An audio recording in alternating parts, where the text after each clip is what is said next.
Hi everybody, hope you're having a great day. Today we're going to start chapter 15, which talks about solutions. And solutions are a big part of chemistry because a lot of chemical reactions happen in solution. One of the reasons is because water is in pretty much everything. So it's in our body, it's in our food, and so it's important to study chemical reactions that happen in water because water is surrounding us everywhere. The other reason is because a lot of reactions happen between substances who would normally be solids at room temperature, and as solids they can't react because they can't collide together, and so we need to dissolve them in water first before we can mix them together in order for collisions to happen and a chemical reaction to occur. So we'll start with defining what a solution is. A solution is a homogeneous mixture composed of a solute and a solvent together. So if you put a solute and a solvent together, you make a solution. And a solution is usually homogeneous. If you remember, we had heterogeneous and homogeneous, so that means it's the same throughout.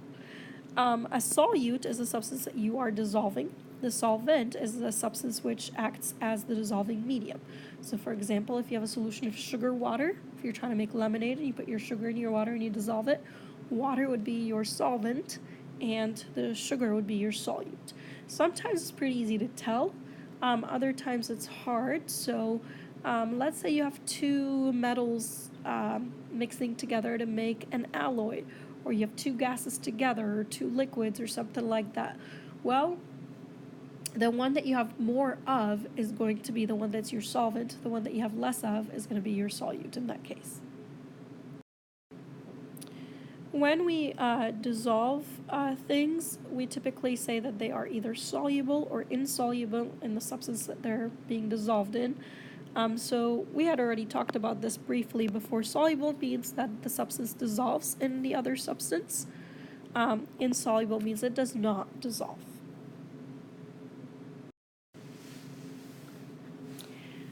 So soluble usually refers to, most of the time, a solid being either soluble or insoluble in a liquid.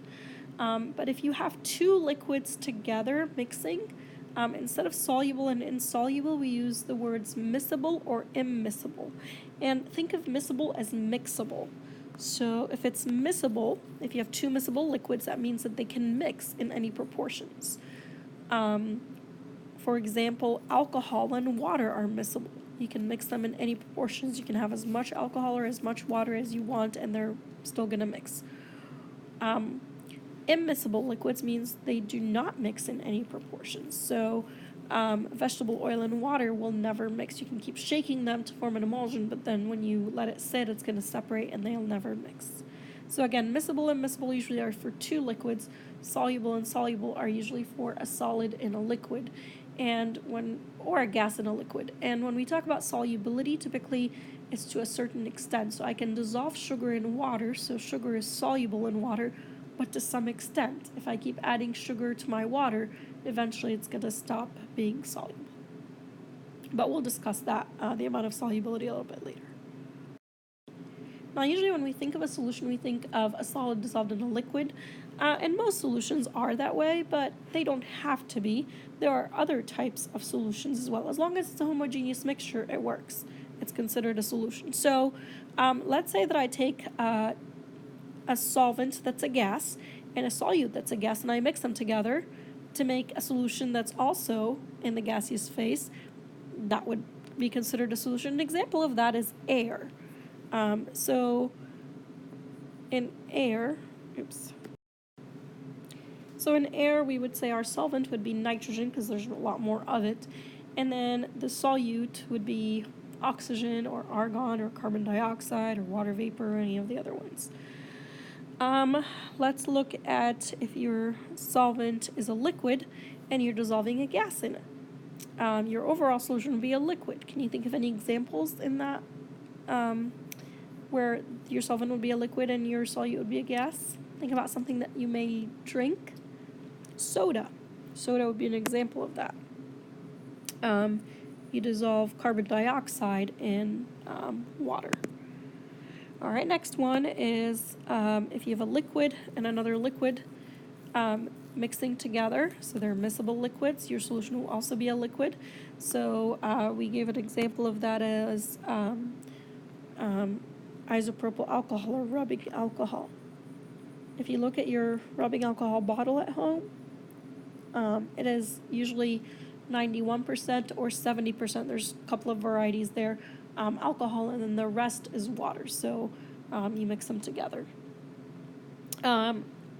Next one is if you have a solid dissolved in a liquid, which is the most popular type of solution. So an example of that would be, for example, sugar water or Kool-Aid or salt water. You could also have a gas dissolved in a solid. That's not very common. Very, very few examples of those. In organic chemistry, which is the second year of chemistry in college, you learn that you use hydrogen in some reactions to add hydrogen, and so you do that with palladium as a catalyst, so they bubble the hydrogen into the palladium. Another example may be marshmallows. You have a solid with air pockets in it. You could also have a liquid dissolved in a solid. So, for example, back in the day, I don't think they do this anymore, but a lot of tooth fillings, they would fill them with silver, and they'd put a little mercury in there. So they'd dissolve the mercury, which is a liquid at room temperature, into the silver. And the last example, which is pretty popular as well, is a solid dissolved in a solid. Those are the alloys. So for example, your jewelry, if you have any gold jewelry, that's not pure gold, otherwise it'd be very malleable. So they add silver and other substances to it to keep it from changing its shape. So we saw that there are all kinds of solutions, but the most popular solutions are the ones where you take a solid, dissolve it in water. And so we're going to focus on these solutions. And so we call these aqueous solutions, where your solvent is water. Aqua means water, and so aqueous solutions mean that they are solutions where the solvent is water. Some people pronounce this aqueous, others pronounce it aqueous. Either one is fine. So two different types of substances dissolve in water. We've studied that substances are either ionic, metallic, or covalent, right? We know that metals don't really dissolve in water, but the other two, some of them dissolve in water. So some ionic substances and some covalent or molecular substances dissolve in water. So when ionic substances dissolve in water, we touched on this briefly earlier. If you take something like solid NaCl, when you dissolve it, you separate the ions physically. So I'm going to draw a picture. I'm going to stop the video for a second and draw a picture for you. All right, so here's a crystal of NaCl, or a very, very small of the part of the crystal. So you have Na pluses and Cl minuses there in NaCl, some ionic substance that has charges. But overall, it's neutral, and there are very, very strong intermolecular forces here because your Na pluses are really attracted to the Cl minuses surrounding it, positive and negative attraction. Let's say you put this in a beaker of water, and so water looks like this. You have oxygen and two hydrogens. Remember, it kind of looks like Mickey Mouse. The oxygen is partially negative, and the hydrogens are partially positively charged. It's covalent, but it is polar. And so what happens is the oxygen from the water surrounds the Na plus ion, a whole bunch of water molecules like that. Now, there's an attraction between the Na plus and the Cl minus surrounding it, but there's also an attraction between the Na plus and all of those oxygens because they are partially charged with a partial negative charge. And so if enough water molecules gang up on that Na plus, the attraction here, even though it's weaker than the attraction here, if there's enough oxygens from enough waters, the total of that attraction might surpass the attraction to the crystal here, so that they will pull that Na plus away from the crystal, and so that's what happens. And so here is the ion pulled away from the crystal with the water surrounding it, and that attraction between the partial negative end of the oxygen and the Na plus is what keeps it hydrated. So now what this does is it clears the way for the water molecules to then surround the next exposed ion. So here's a chlorine ion, or chloride ion I should say, and it is attracted to the Na pluses that are surrounding it, but it will also be attracted to those hydrogens from the water because they are partially positively charged. And so again, if enough hydrogens that are partially charged from waters surround the chloride ion here, that attraction could surpass the attraction to the crystal, and they can pull that ion away. So here is the result of what happens. So here's your chloride ion that was right here in the crystal. So now it is surrounded by water particles, and those water particles then are attracted to the chloride because of the partial positive charge on the hydrogens and then the negative charge, of course, on the chloride. And so now that clears the way for water to surround another crystal and so on and so forth until all of your ions have been exposed and hydrated or surrounded by water particles. And that's why when you add salt in water, you don't really see the salt anymore, because a bunch of water particles, like 6 or 7 or 8 of them, surround each of the ions, and so you have a whole bunch of water particles surrounding one ion, and so with our naked eye all we can see is just the water. Now with molecular substances, you don't have charges to dissociate. However, each molecule individually is then surrounded by water. So let's take a look at sugar, for example. So I drew a sugar crystal here. So each of these is a C6H12O6. Now, this is not actually sucrose, table sugar. Table sugar is C12H22O11, but this is glucose. It's a type of sugar. But each of these individual ones is a C6H12O6. There are no ions to dissociate there, but the whole molecule itself comes off of the crystal. And so here, instead of writing C6H12O6, I just wrote partial positive and partial negative because sugar, or glucose specifically in this case, does have a partial positive and partial negative. It's a polar substance. And so what happens with the water is it just surrounds each molecule.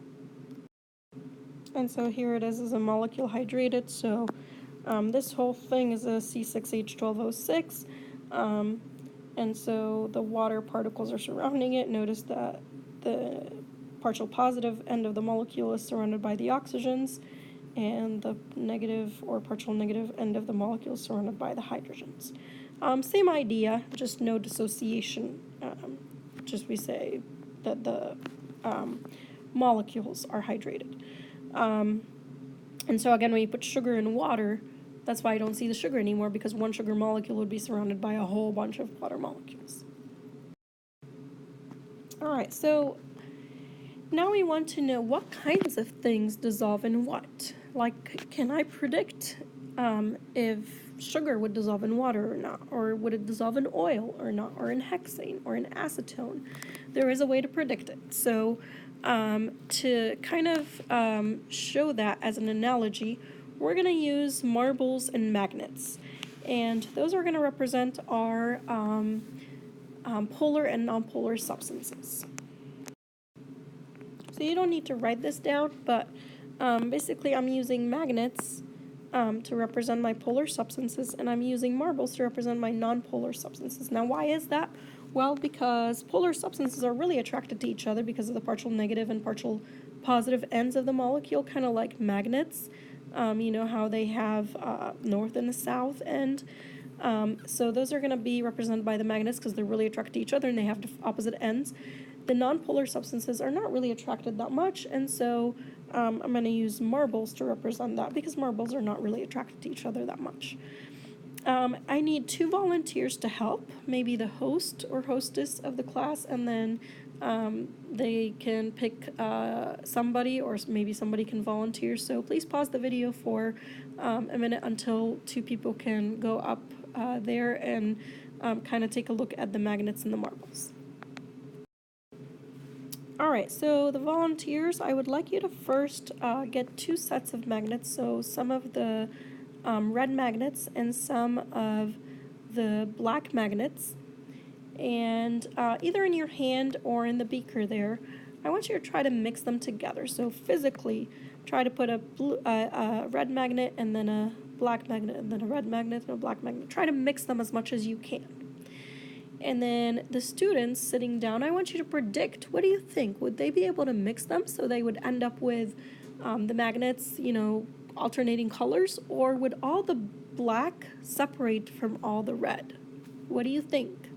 So go ahead and do it. Stop the video for a second until you do that and see what you get. You should get that the magnets mix together. And so the reason for that is because the magnets don't care what colors they are. They all have a north and a south end, and so the north end of one of them is attracted to the south end of any of them, whether they're black or blue or green or red. It doesn't really matter. As long as you have a north end, it's going to be attracted to the south, and the south end is going to be attracted to the north.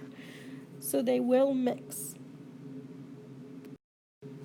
And so now let's take that analogy and think of, we said magnets are polar substances, and so let's think of two different polar substances, like let's say sugar and water, for example. So if I have my sugar particles here where there's a partial positive and a partial negative, and then here are my water particles with a partial positive and a partial negative, they are going to mix because a partial negative is attracted to the partial positive of any molecule, and the opposite is correct as well. A partial positive is attracted to the partial negative of any molecule. And so polar substance with another polar substance, yes, they will mix. Let's look at another example. Okay, the next example, I want you to take, volunteers, I want you to take one magnet. It doesn't matter if it's the red or the black, and I want you to take one set of marbles. It doesn't matter what color they are either. And I want you to shake them together. So maybe either do it in your hand or in a beaker, but try to mix them as much as possible. So put a magnet, then a marble, a magnet, and a marble, and see what happens. And pause the video while you're doing that. Hopefully you saw that the magnets kind of stick together, clump together, and then the marbles just sit there. So they don't really mix together. And so using that analogy, let's look at what would happen with our substances. So if you have a polar substance like water with a nonpolar substance like, let's say, oil, they will not mix. What will happen is that the water particles will actually all clump together like the magnets did, and the oil would just sit there. Now, the reason for that is because the magnets, or the polar substances, have opposite sides, and they attract each other. The partial positive attracts the partial negative, and so on. And so those are going to be really attracted to each other, while the marbles or the nonpolar substances are not really attracted very much, and so they just sit there. So you know how when you add oil to water, it looks like the oil kind of all gets together in circles or in drops? That's actually not true. What happens is that the water is what clumps together and the oil just sits there. Oil is less dense than water, and so it sits at the top, but really it's the water particles that are really clumping together and coming close together, and the oil just sits there and spreads out. Or, gets together just because the water doesn't want it included in there. So if you have a polar substance with a nonpolar substance, that will not mix. Okay, our volunteers, next I want you to take two types of marbles, two different colors, and I want you to shake them around in the beaker or in your hand and see if they will mix together. And so hopefully you found out that they do mix together. It doesn't really matter what color marbles there are, they just all mix, and it's going to be really hard to separate. So let's look at our particles. Well, if you have two nonpolar substances, like let's say oil and hexane, or iodine and pentane, for example, if you mix them together, they will mix. That's because the nonpolar substances, are not really attracted to each other. It doesn't really matter who's next to who. The attraction is not very strong, kind of like the marbles. So nonpolar and nonpolar will mix together. Thank you very much to the volunteers. You can have a seat now. Now, the last one, we said, magnets are kind of like the polar substances, marbles are like the nonpolar. What about ionic substances? So let's say you take an ionic substance and you try to dissolve it in water. Will it dissolve? Well, the answer is yes, most ionic substances will. The reason for that is because ionic substances are made up of a full positive and a full negative as opposed to a partial positive and negative.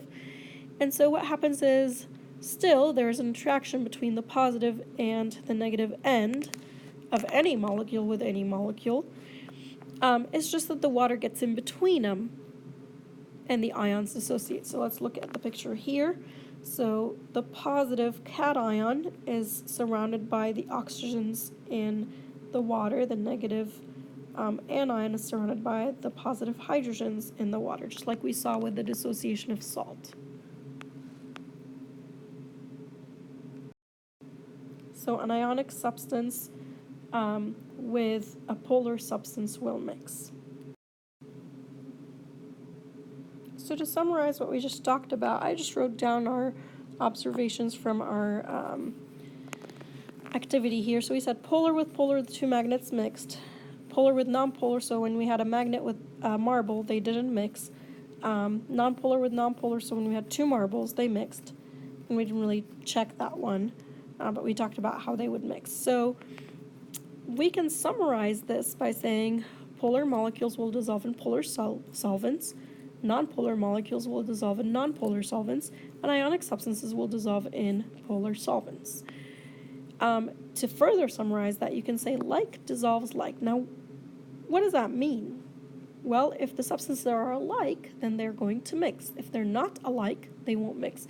So how are these alike, for example? Polar, polar, yeah, they're alike. Nonpolar, nonpolar, they're alike. Those are not alike. So like, mix, not alike, don't mix. That makes sense. What about ionic and polar? How are those alike? Well, they're alike in the idea that they have positives and negatives. Whether they are partial or full, they have positives and negatives that they can attract each other and mix together. All right, so let's practice some of this stuff that we just talked about. So we want to determine whether the following solutes will dissolve in the given solvents. So how do we do that? We decide first whether the substance is ionic or if it's covalent, nonpolar covalent, or polar covalent, and then we see if they would mix or not. So let's start with calcium oxide and water. So calcium oxide is ionic and water is polar. So we said they're similar in that they have charges, whether they're partial or full. So yes, they will mix. Calcium oxide will be soluble in water. Let's look at B, NaCl in hexane. So NaCl we know is ionic. And remember, you know that because you have a metal mixed with a non-metal. Hexane looks like a bunch of carbons, 6 of them, therefore hex. And then there's hydrogens everywhere.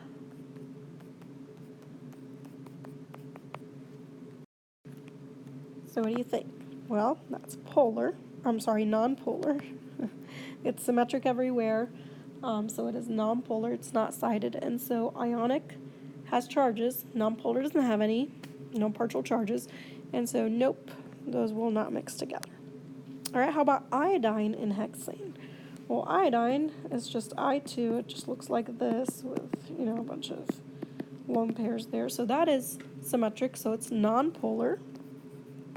We just talked about hexane being non-polar, so the answer to that one is yes, those will mix together. Iodine is soluble in hexane. Okay, how about CH3OH in water. CH3OH is methanol, and so that is polar. It looks like this.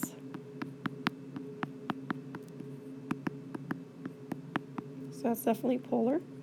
Water is also polar, and so yes, those will be miscible together, or they will mix. E, we have hexane in water, so we know water is polar. Hexane is right here. It was nonpolar, it's symmetric. And so those are not alike, so nope, they will not mix together. How about sugar and hexane? Well, we just talked about hexane being nonpolar. What about sugar? They don't give us the structure. Well, maybe you remember what the structure looks like from your bio class, or from a couple of slides ago, we kind of talked about sugar being polar, but the way that you would know is you are all familiar with sugar. You all know that sugar dissolves in water. That's how they make candy. That's how they make lemonade, soda. You know, all this stuff has sugar dissolved in water. And so we know that it's soluble. So it must be polar. And so if it dissolves in water, it's polar. So it's not going to dissolve in hexane. So no. All right, next one, bromine in water.